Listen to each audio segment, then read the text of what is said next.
Well, howdy, ladies and gentlemen. Welcome back to American History class, live from my mom's house, actually, off my mom's back deck. Came up here this weekend to surprise her for Mother's Day, and I think my sister's about to cut my hair, so pretty soon I will actually look like a functioning human being with a job instead of looking like a cross between Wolverine and Cousin Mose from The Office. So, so this today, as I'm filming this, might mark the all-time high point of my beard. So we shall.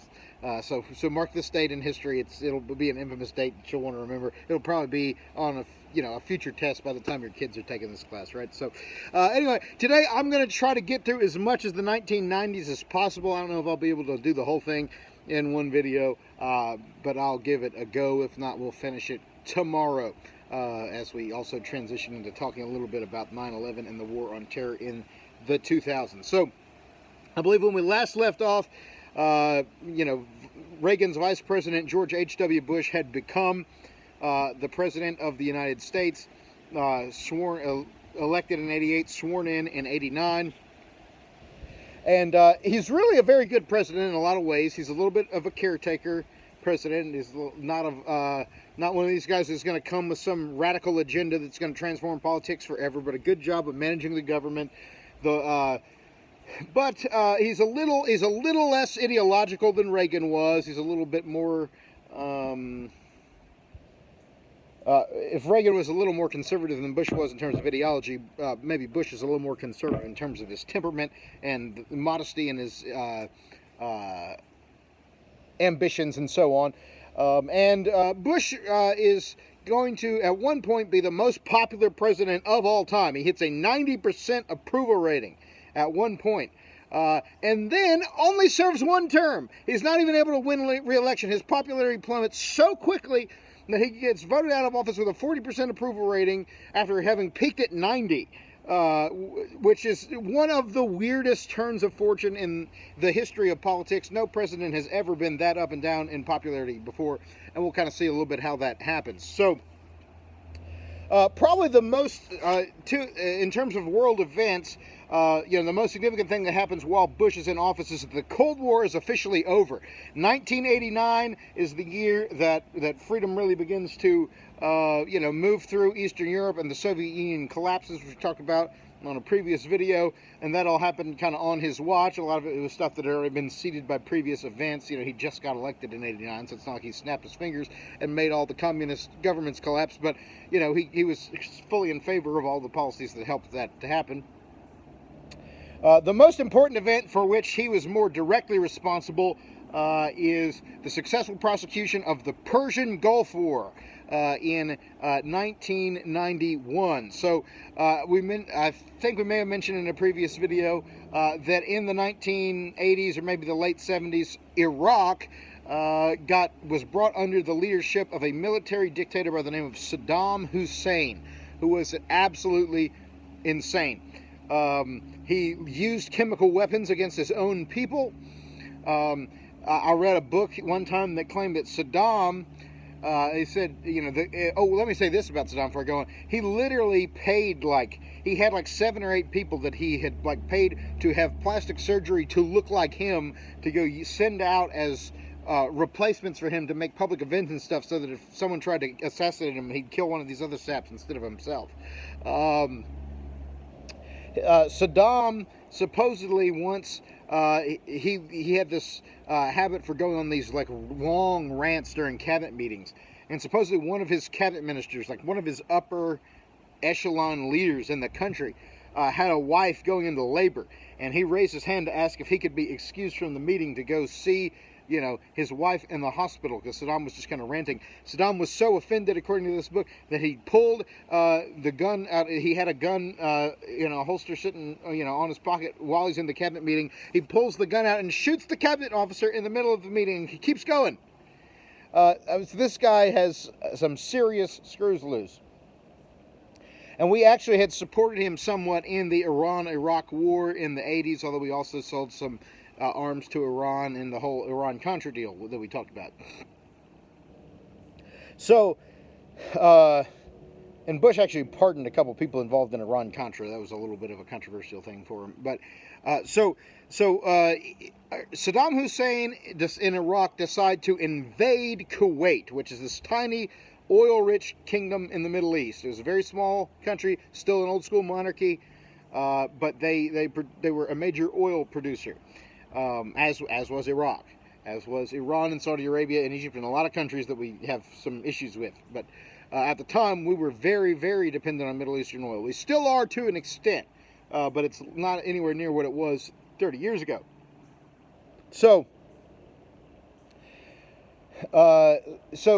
there's a twofold thing that goes on with the Gulf War. First off, we realize that we don't want to lose the Kuwaiti oil because the modern economy runs off of petroleum, right? You know, if you don't have access to oil, this whole society we've built collapses.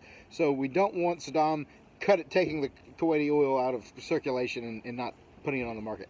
Second thing, so that's the economic reason. But second, related to kind of world security, the world had kind of pretty much settled on this whole idea of you don't just go in and conquer countries anymore. Like back in the day, it just happened all the time. Countries would just for any given reason decide to go conquer each other.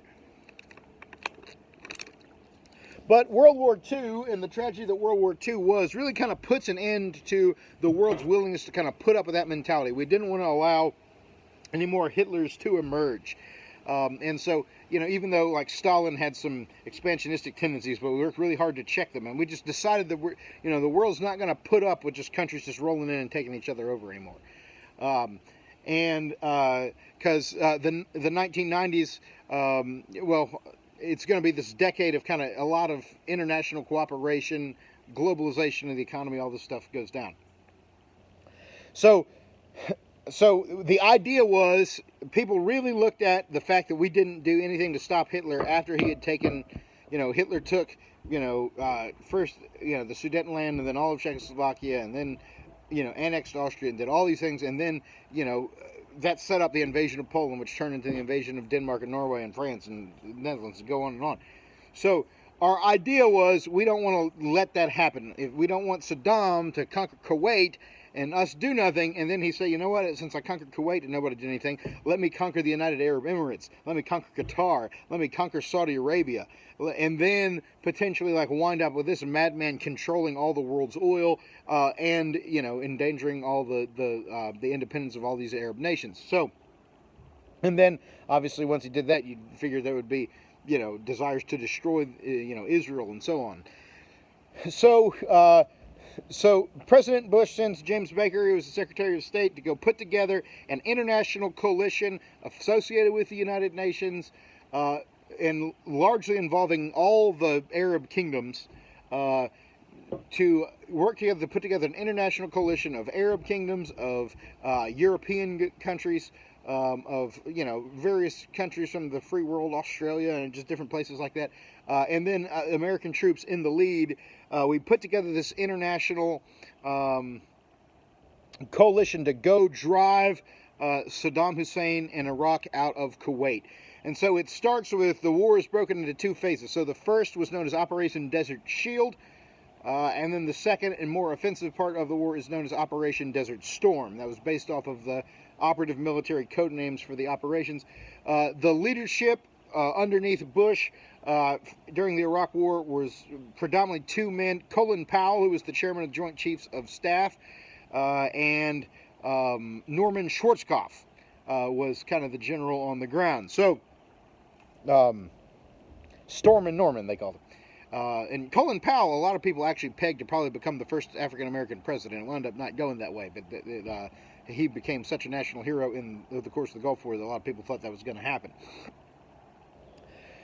So Bush, with Powell and Schwarzkopf underneath him, they put together a pretty good plan, and they spent several weeks just bombing the tar out of Iraqi and occupied Kuwaiti targets. Massive air war. One thing was different about the Gulf War, something that was unique, was there was a level of media access that had never been permitted in a war before. Vietnam had a decent amount of access that caused a lot of these controversial photographs that helped fuel the anti-war movement. But they actually had like journalists like embedded in units in the Gulf War. And what's crazy is that a lot of the Gulf War was televised live on CNN, which was the first, at the time they were the only cable news network. They were a bit less of a joke than they are now. But you could turn on CNN and like watch the bombings, like, and you know, there's all these visuals of, you know, not that you're seeing like live footage of like the ground war and people getting shot, but you could see, you know, a lot of footage of planes dropping bombs and stuff like that, and you know, so you know, there's all this film that was released in night vision that looked like you could see like what the people were seeing that dropped the bombs on the targets and all this stuff. And ultimately, the Gulf War is a rousing American and coalition success. We drive Saddam out of Kuwait in a matter of weeks, and then we launch an invasion of parts of Iraq until we kind of force a surrender out of them. We finished the war in 6 weeks, in and out, month and a half. And there was a moment where Bush has to make a big decision whether he wants to push on into Baghdad, the Iraqi capital, and overthrow the Iraqi regime under Saddam, or whether he wants to be content with having driven Saddam out of Kuwait. So it brings us back to that old Cold War question of, do we want containment or rollback? So, in this case, not that Saddam was communist, but I'm making an analogy. So Bush decided to go ahead and let Saddam remain in power in Iraq rather than try to commit troops to overthrow the regime, because he thought that once you overthrow the regime, then you've got to figure out how to set up a new one, you know, and how do you, and he knew that could be a landmine. And what's an odd turn of history is that his son, George W. Bush, is going to become president and make the opposite decision. Overthrow, Bush's son is going to actively overthrow Saddam's regime, and it's going to, we'll look at the complicated way that shakes out in a video or two. Saddam is going to remain a threat to the United States throughout the 1990s and early 2000s. We'll pick up probably tomorrow, if not the day after, the story of how we wound up going to war with him finally in 2002 or 3. But before then, and throughout the 90s, there's times where he commits some like genocidal actions against the Kurdish people inside of his country. There are some times he kind of you know, threatens the development of chemical weapons. President Clinton dropped some bombs on him in like 98 or 99, something called Operation Desert Fox. There was one incident, actually, when Bush is out of office, Saddam tries to get him assassinated just as like raw revenge, which brought about another round of like retaliatory bombing from the U.S. So Saddam is going to kind of remain a threat for much of the 90s, but by making the decision not to overthrow him, Bush kept us from getting involved in a deep quagmire like what happened in Vietnam and what would eventually happen in Iraq. So at that point, after winning the Iraq War, or after winning the Persian Gulf War, as it's called at the time, in 6 weeks, with, you know, very minimal American casualties. I think we lost fewer than 200 soldiers in the whole war. You know, granted, one is a tragedy, but, you know, just based on how wars normally go, that's very successful. You know, Bush was riding high. Again, he hits an approval rating of 90% of Americans approving in one poll, which has never been reached again and probably never will.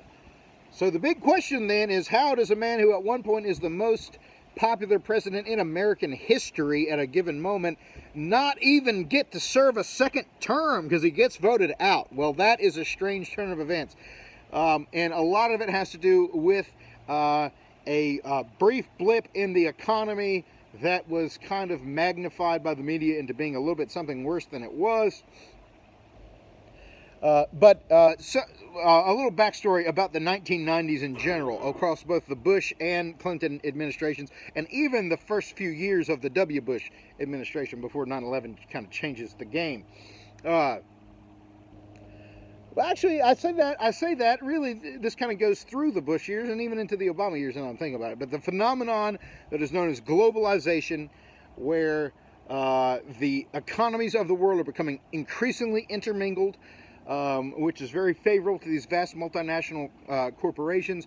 It causes some domestic political tensions that really start to manifest really in the last 5 years in a stronger than ever way.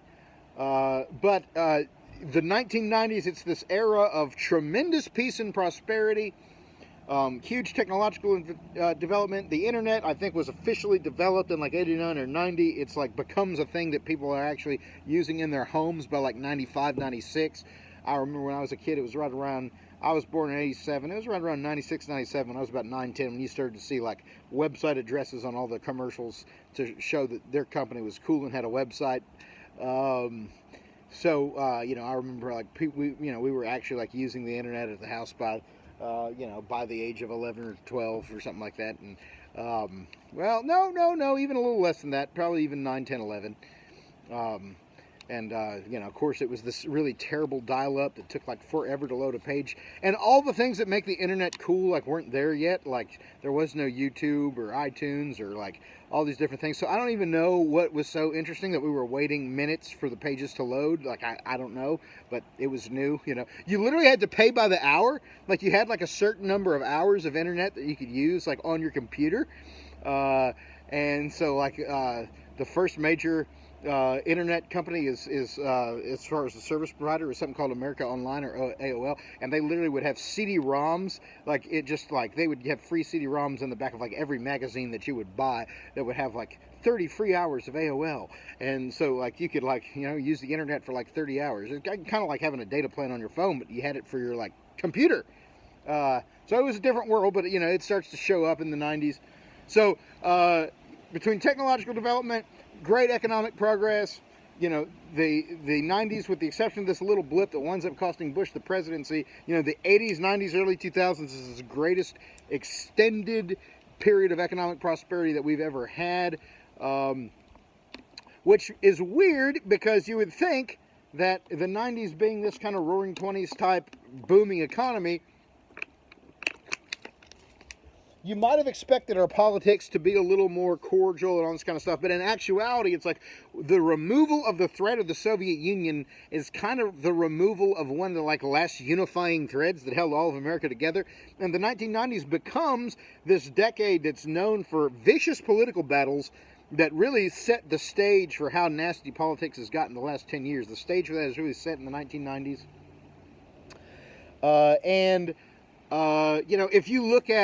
If you look at the most popular music in the 1990s, at least in the rock music field, it's this extraordinarily depressing and angry, grunge music and stuff like that. Like the whole decade, like the overall sense of culture was the sense of alienation and, the people, especially the young people, were really moody and kind of angry and embittered and turned off against the culture. And so you wouldn't expect that from the level of economic prosperity that people had and that sort of thing. But it was kind of a lot of this was the fact that the children of the 90s were the first generation raised by the hippies of the 60s.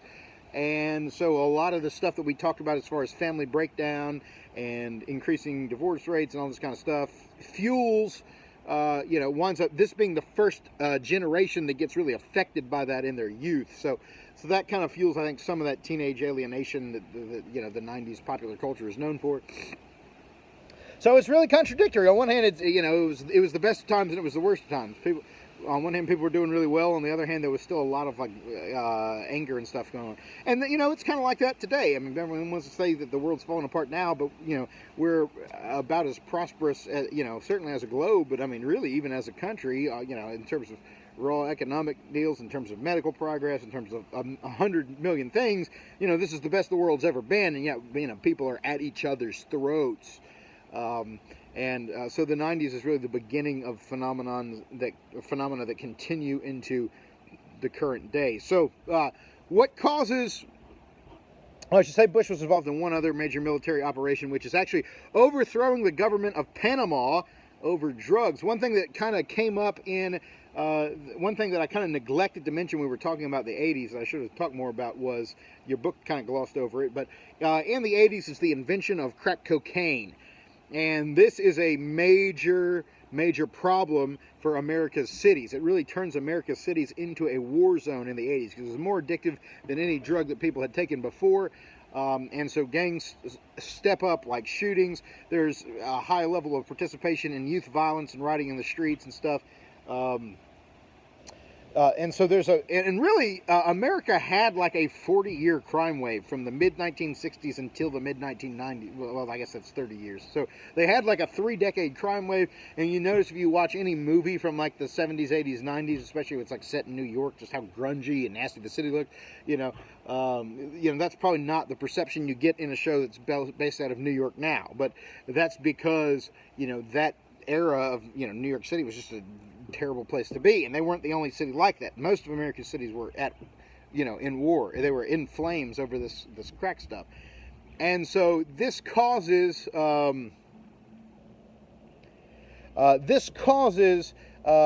first the Reagan administration and then the Bush and Clinton administrations follow suit. The launching of a federal war on drugs. That they begin to aggressively prosecute drugs in a much stronger way. And some of this becomes overcorrection because now you've got situations where, a lot of communities have been ravaged by people being over incarcerated and given 30, 40 years in prison for, youthful, misadventures, that fuel their children not growing up with fathers. And, so a lot of this stuff has become counterproductive. But the reason they did it was at the time there was just such a criminal crisis. And that's going to be a big part of politics throughout, from the Reagan years through the Clinton years. There's going to be a real kind of lock them up and throw away the key style of thinking about things. And but in the midst of that, a lot of the supply was coming from Latin American nations. And in particular, there was a guy by the name of Manuel Noriega, who was the president of Panama. We believe that he was heavily responsible for a lot of this drug trafficking. And so President Bush actually sends in the army and actually overthrows the government of Panama, also in just a matter of days, and installs him with, I can't remember who succeeded Noriega, but, brought Noriega down and actually had him tried for drug trafficking and terrorism charges in the United States.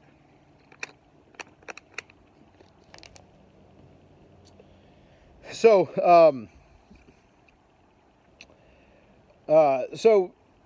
also, while Bush is president, and this was not his fault because this wasn't under his jurisdiction, but we do have kind of a flare-up of some racial tension in Los Angeles because the police wind up, the LAPD had a reputation of being fairly unfair to black citizens going back decades, and they also had a reputation for being they were kind of the first police force in America to kind of get very militarized in the way they ran things. They invented the SWAT team and all this kind of stuff.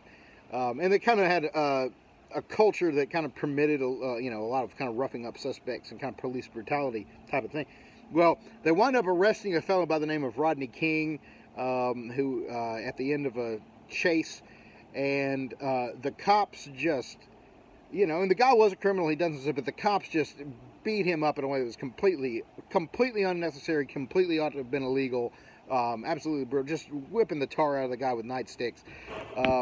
The video goes viral, so to say. They didn't, not in the sense that, they didn't have YouTube and all this stuff back then, but it hits the news, and it's this massive explosion point, causes mass riots in LA in 1992.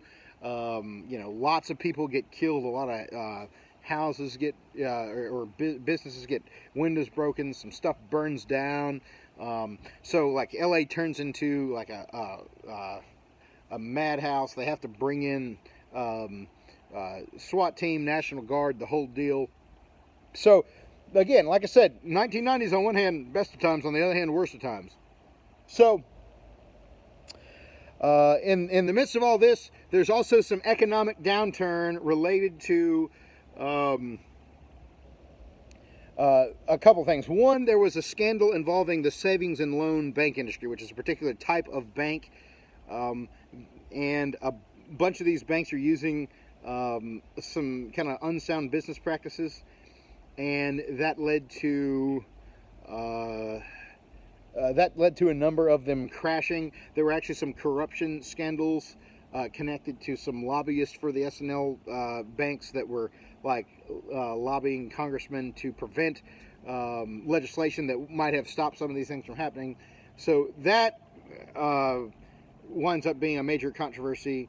And it was the bribery controversy was a bipartisan thing, but there were probably a few more Republicans implicated, which didn't necessarily help Bush.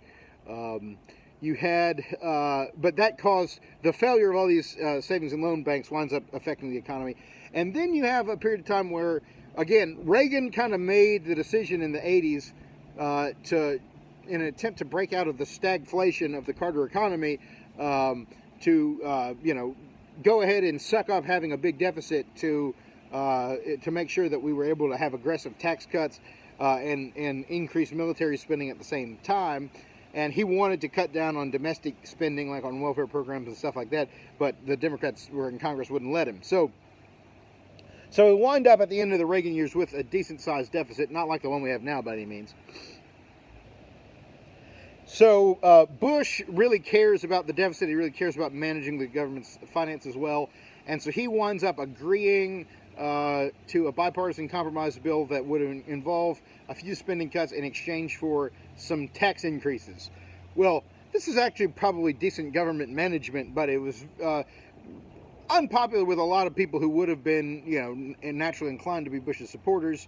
And then on top of that, you had the fact that Bush, during the campaign, had made this really bold promise where he got up and said, "Read my lips, there will be no new taxes."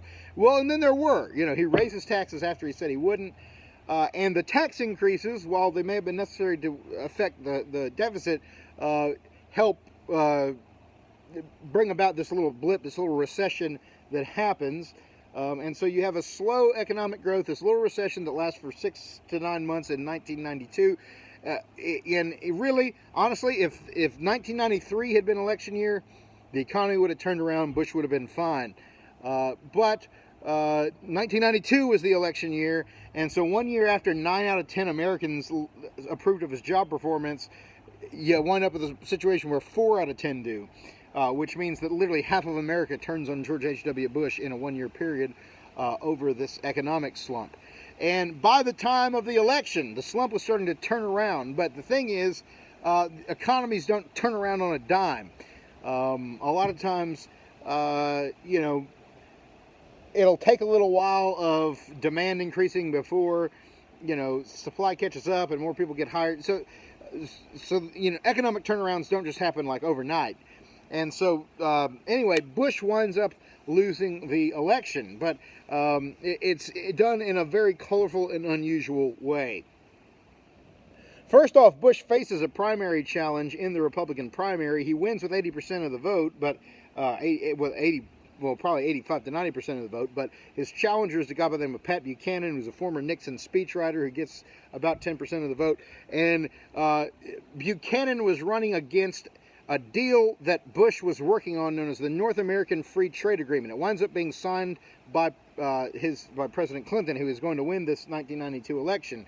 But Bush started the work on it, and it would have, and what it did do was establish absolute free trade between the United States, Canada, and Mexico. No tariffs, no taxes at all on goods passing between those three countries. It was a tremendous boost to the economy of Mexico, and for the most part, it was a tremendous boost to the American economy. But it winds up getting blamed somewhat unfairly for a decline in American manufacturing jobs. The reality is most of those jobs that people say got sent off to Mexico, the reality is most of them were replaced by robots and the development of automation, but nonetheless, that was the accusation. So Buchanan runs against this NAFTA, runs on this idea that, because when the Soviet Union falls, Bush makes this speech, which was, God's gift to conspiracy theory websites, where he talks about a new world order emerging in which, the nations of the world would economically integrate and cooperate, and the United States, was considered the only superpower in the world, because the Soviet Union's gone. So there's no more challenger to American world supremacy. And the idea was that the world had settled, a lot of people started to think that the world had settled on, democracy and Republican form of government and capitalist economic systems as the way of the world and the way of the future. There was a major clash in political science. If you were to take a class on political science in college, you would almost assuredly have to do some sort of paper taking a side between two guys by the name of Francis Fukuyama and Samuel Huntington. And both of these guys were kind of... Fukuyama was kind of a moderate conservative or moderate liberal, kind of centrist type guy. Huntington was a little bit more of a conservative. And they wrote books at the same time that one was, Fukuyama's was called The End of History. And what his theory was that history, as seen as not in the terms of a sequence of events, but as a sequence of steps towards achieving the final way that mankind works, steps along the path to where we are today, that process was over, that democracy and capitalism had won with the falling of the Soviet Union, and that we were basically headed for a world of relative tranquility and peace, with all the world being democratic and capitalistic. In the other corner was Huntington, who wrote a book called The Clash of Civilizations, which basically talked about the idea that now that the Cold War had kind of broken the world out of the two-pole system of being pro-U.S. or pro-Russia, that now old tribal and religious rivalries were going to reemerge, and that there would be lots of cultural conflicts. And it winds up being, he winds up being the one that's right about the whole thing. Because he adequately predicts the fact that you're going to have this rush of Islamic terrorism, that you're going to have, Europe starting to break up. He calls all this stuff, years before it happens. But a lot of people thought that what Fukuyama said was right. They thought that there was no more development of history. We've arrived at, a kind of stable state utopia. Well, in the midst of all that, there's a little bit of a reaction against it. And some people start to say, now that the Soviet Union's gone, we should turn away from foreign affairs and become a little more introspective and isolationist again. That's what Buchanan was pushing on. And the fact that Buchanan had a little success selling that message inspires a centrist businessman by the name of Ross Perot, who was a Texan, made most of his money in, I think it was computers, I think was really where he made his money. But Perot jumps in. I think he might have had some oil interest too. I can't swear to it. But anyway, Perot was a wealthy businessman. He jumps into the race as an independent and does better than any independent ever has since Theodore Roosevelt ran as the Bull Moose in, way back when. Or the most that any third party's done since then. He's the best that any independent has. So we have this weird three-way race, and the Democrat nominee in that race was the governor of Arkansas, Bill Clinton, who actually runs on he kind of runs claiming to be more centrist. He was the leader of a group known as the New Democrats, and they thought that after the Democrats had got slaughtered in consecutive elections by strong liberals named Walter Mondale and Michael Dukakis. And so he was saying, look, he basically admitted that Reagan had won in certain areas that we're never going to go back to, as far as we're never going to have tax rates like before Reagan again. And he recognized that, look, just the time has proven that free markets are good for the economy. During this time, a lot of the European socialist nations started to rein that back and allow more market capitalism to come back into their countries. And so he kind of ran on this platform of kind of suggesting that he's going to accept the best of the Reagan years and so on, while still trying to, say that he's going to do a better job of taking care of the less fortunate and so on. And again, taking kind of liberal social positions on abortion and some other things. So Clinton runs as a moderate. We'll talk in a minute about how truthful that was. But you've got Bush, you've got Clinton, and then you've got Perot in the middle. Perot ran against this NAFTA and this free trade thing, and both Clinton and Bush were both in favor of free trade, more or less. So that leaves Perot as kind of the guy to receive that vote that was kind of bucking against NAFTA and so on. Perot was very much Trump before Trump, and not in terms of, he wasn't like mean to people the way Donald is, but in terms of the quirky businessman outsider. And Trump actually, when he decided he wanted to become president, learned from Perot that, it's really hard to win as an independent, so, he should try to take over pick a party primary and win it instead of trying to start his own. But Perot at one point is in first place. As late as June of 1992, Perot is leading in the polls. And it looks like for the first time we might actually have an independent president. But then Perot, in like a weird decision, pulls out of the race, claiming that he's getting death threats and all this stuff, and he doesn't want to do it anymore. And then he jumps back into the race with like just a few weeks to go. And in the process of it, he convinces enough of his supporters that he's crazy and unreliable that they turn against him. But he already had enough diehards that he was just going to, by God, get a certain percentage of the vote.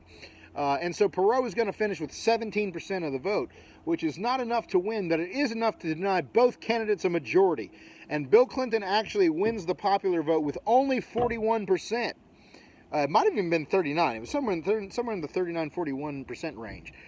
So Clinton gets just a few more points than Bush, and then Perot wins 17%. Perot doesn't win any states in the Electoral College. He doesn't get any electoral votes, but he does have an impact on the race, and a lot of people believe that he pulled more voters away from Bush than Clinton, and therefore may have swung the election to Clinton. There are other people who say actually he pulled about even, and some people say a lot of the Perot voters just would not have voted that day. So there's debate whether Perot really cost Bush the election or not, but most people tend to think that he did.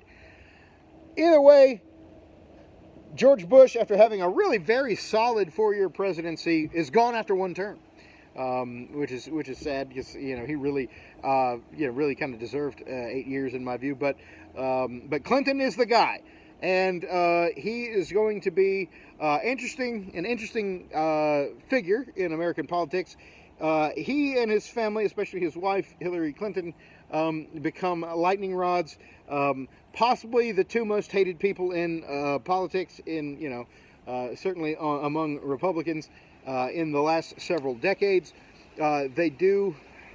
And Hillary is a pretty strong liberal, or at least was considered to be such in the 90's. It's a credit to how insane the Democrats got in recent years that she was running as the more moderate of the two in 2016 against Bernie Sanders. And also against Barack Obama in 2008, who would have been the moderate now as well, because they just keep getting further and further left, and it's scary. But Bill, I think his instincts were liberal, but he also was a political creature. He wanted to win more than anything else. And so he understood that being a centrist was the best way to do that. He's actually going to, after having run a centrist campaign, he's going to come out the gate swinging with some real liberal stuff. He's going to pay the price for it. He's going to lose Congress in dramatic fashion in 1994. The Republicans are going to sweep both houses of Congress dramatically. And in response to that, he's going to go back to his roots and follow a strategic pattern known as triangulation, where he tries to run against both parties, take away the Republicans' best issues by agreeing with them. And so what's funny is that Clinton actually signs a lot of important pieces of conservative legislation because he tries to take some of the best issues that Republicans have politically and take them away from them, by signing them himself. So he actually, if you just look at the actual legislation and policy aspect of it, there's some areas where he wasn't terrible. There are some where he is terrible. We'll talk about those too. But the thing that really earns him a lot of the hatred is the fact that he's one of the most flagrantly corrupt politicians in American history. I mean, the Clinton family basically runs the White House like an organized crime family, in my view. I mean, just unbelievable number of scandals, some of which followed him into office. So, maybe we're at the 38-minute mark. Maybe I'll save this. We're obviously going to have to turn the 90's into 2 videos here, so maybe I'll just save the scandals for later when we talk about impeachment. So maybe I'll do that. But so some things so after running a centrist campaign, the first thing he does, literally on day one, his first act of president is to impose a policy on the military called Don't Ask, Don't Tell, that would allow homosexuals to serve in the military as long as they kept quiet about it. Now, nowadays, a lot of people, would be offended at that from perspective of that not being liberal enough, just the way the culture shifted. But in that point in time, the fact that he wanted them to be able to serve in the military at all was considered a real radical thing to do, especially to make your priority number one. And of course, you got to remember the military, is supposed to be about combat effectiveness, number one. And at the time, there was a consensus that a lot of people would not be comfortable, serving in cramped quarters and so on with homosexuals and so on. So that was a very controversial decision, and that kind of immediately sends everyone the message. Maybe he's a little bit more liberal than he was letting on. Then he comes out of the gate with a Family and Medical Leave Act that built up a bureaucracy concerning requiring a certain amount of weeks for family leave. Not that that's necessarily a terrible thing, but he passes the Brady Bill, which was a major piece of gun control regulation. He does finalize NAFTA, which Bush had started, but he puts his name on the thing, and that's probably possibly the most important thing he did, because that was a major thing for the economy. But the thing that really marks him as being an object of hatred among conservatives is the introduction of so-called Hillary Care, which was kind of the predecessor to Obamacare. And Clinton wanted to create like a national health care program similar to, I guess, a little bit similar to what Obama did, or possibly modeled on some of the European countries, universal health insurance and all this kind of stuff, which would have required the government take over significant parts of the medical system. And I should say, since we did do something like this with Obamacare, like the cost of insurance, obviously a few more people have the government paying for their insurance than they used to, but among people that have to pay for their own insurance, the cost of it has gone through the roof, like tenfold. If you look at a chart of how things have grown in terms of inflation relative to real dollars across the last 30 years, most things have gotten cheaper. Food has gotten modestly more expensive. The two areas that have inflated the most and become the most overwhelmingly expensive have been higher education, like college education, and healthcare. And those are the two areas that the government meddles in the most. When the government meddles in all this stuff, a lot of times they do it with well-meaning, but they wind up making it worse because they bring in all these inadvertent consequences. And so the First Lady, Hillary Clinton, was kind of put in charge of putting together this healthcare task force. And of course, she had political ambitions of her own, which led to her being involved almost as though she were a cabinet member at times in Clinton's White House. Despite the fact that their personal relationship was, shall we say, rocky, for reasons we shall get to tomorrow. So Clinton, Hillary leads this task force. They come up with this proposal. It causes a massive backlash, as Obamacare would 10 years later. And this is actually the thing that really dooms the Democrats for Congress. So 1994, it's the midterm election, and the Republicans win in a rousing victory.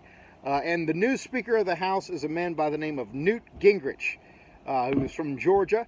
And Newt Gingrich was a pretty radical conservative, but he's also very much of a kind of a firebrand, take no prisoners, this means war approach to politics. And he organized the plan to kind of help coordinate the Republican congressional campaigns in certain ways. He created something called the Contract with America, which was a 10-piece program of things that the Republican Party swore that they would do if they were elected. Now, of the 10 things, they only did 2 of them, and one of them got struck down by the Supreme Court. That was the idea of the line item veto, which would give the president the right to pass a spending bill and cut aspects out of it, which some governors can do in their states. But so a lot of the Contract with America didn't really materialize, but it really led to, some people called 1994 the year of the Republican Revolution. And it was largely energized as well by the introduction of talk radio. Like Fox News Channel was still a few ways away from happening, but Rush Limbaugh really becomes a celebrity in the late 80s, early 90s, and you have the beginning of like conservative radio, and that really was a tremendous political boost for the Republican Party, because at the time the media was a little bit more smaller and more centralized than it is now. And while I think the media was a little less flagrant about their biases, they certainly had a certain degree of liberal bias. So ultimately, 1994, the contract with America and all this, and Clinton's unpopularity gets, along with some tax increases. Clinton also signed some tax increases. All of this leads to and the scandals that hover around the administration, which we'll talk about tomorrow, lead to this new era of divided government from 1994 to 2000, where you've got President Clinton against a Republican Congress in both houses. And the reality is the era of divided government really actually winds up being kind of good, because they actually, for all that Clinton and Gingrich just genuinely hated each other, which they did, they also were able to get several key pieces of legislation done. And Clinton actually he takes this policy of triangulation, where he tries to kind of focus on the Republicans' best issues and work on it, and actually winds up working with Gingrich and getting several important bipartisan pieces of legislation signed. The most important of these is probably the Welfare Reform Act of, I think it was maybe 95 or 96. For welfare, abuse had become a tremendous issue in the really throughout the last several decades, but it was especially in the 1990s. And a lot of people were becoming aware of the way that the welfare state was kind of keeping people in generational poverty by discouraging people from getting married, discouraging people to take jobs and lose unemployment. There's been a little bit of a problem with that recently, where a lot of people have complained about their boss letting their business go back to work because they were making more when they were on unemployment. So they wound up hashing together a compromise that made it to where you could only get welfare for a certain number of years before, I think it's like 2, where it used to be oftentimes people would live on welfare for decades, for years at a time. So they put a cap on how long you could get it. They limited, they put certain requirements as far as getting jobs and showing that you're working towards jobs, and all this kind of stuff. So they improved the welfare system a little bit.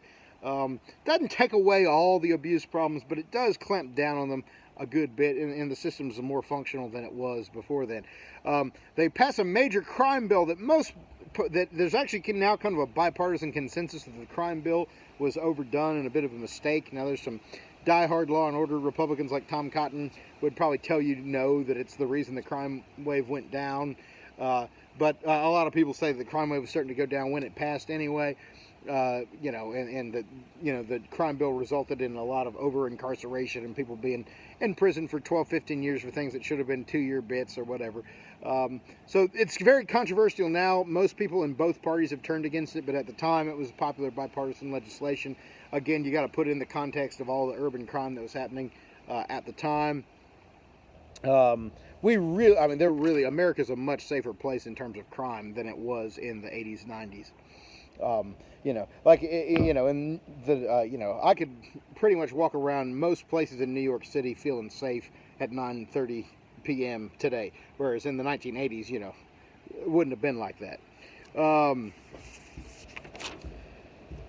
And in general, one thing that Clinton did that's another piece of fairly conservative legislation that he signed was something called the Defense of Marriage Act. That because by now the gay marriage movement's starting to gain like a little bit of publicity, which basically said states don't have to recognize, gay marriages in other states. So that was created to sort of ensure that states could, define marriage in the traditional way if they so chose. That lasted until the Supreme Court struck it down completely unfairly in 2015. So Clinton also signed the Religious Freedom Restoration Act, which was a law that kind of worked at some of the ways that the court had kind of cut down certain types of religious practice. The direct cause of it was related to an Indian group that was like thrown in jail for practicing the smoking of peyote, which is part of the traditional Indian religion. But they were able to get kind of a coalition of Christians who were concerned about some rights of conscience protection and ability to display crosses in public and stuff like that, along with some people who were concerned about, the ability of, Muslims to evangelize in prison or different things like that. And they actually got a good bipartisan coalition past that. So there's actually a lot of kind of bipartisan legislation that gets passed during those years where Clinton and Gingrich had to share power. And really, in the 1990s, again, after the 1992 recession works its way through, it's this period of economic boom. The internet boom really drives stuff up. Real estate prices are going up. Everything's going pretty well and swimmingly in the 90s. Great time for the economy, and most people were getting more economic security than they had in a lot of times past. There's continual economic growth, really from the moment like Reagan gets in there to really 2008 when things start to stagnate. There were a couple little blip recessions in there, but it's really a 20 to 25 year period of just continual boom and continual steady growth until things go haywire. 2008. So obviously we're at the 50-minute mark here, so I'll just finish the Clinton years tomorrow. But y'all have yourselves a good day, and take care.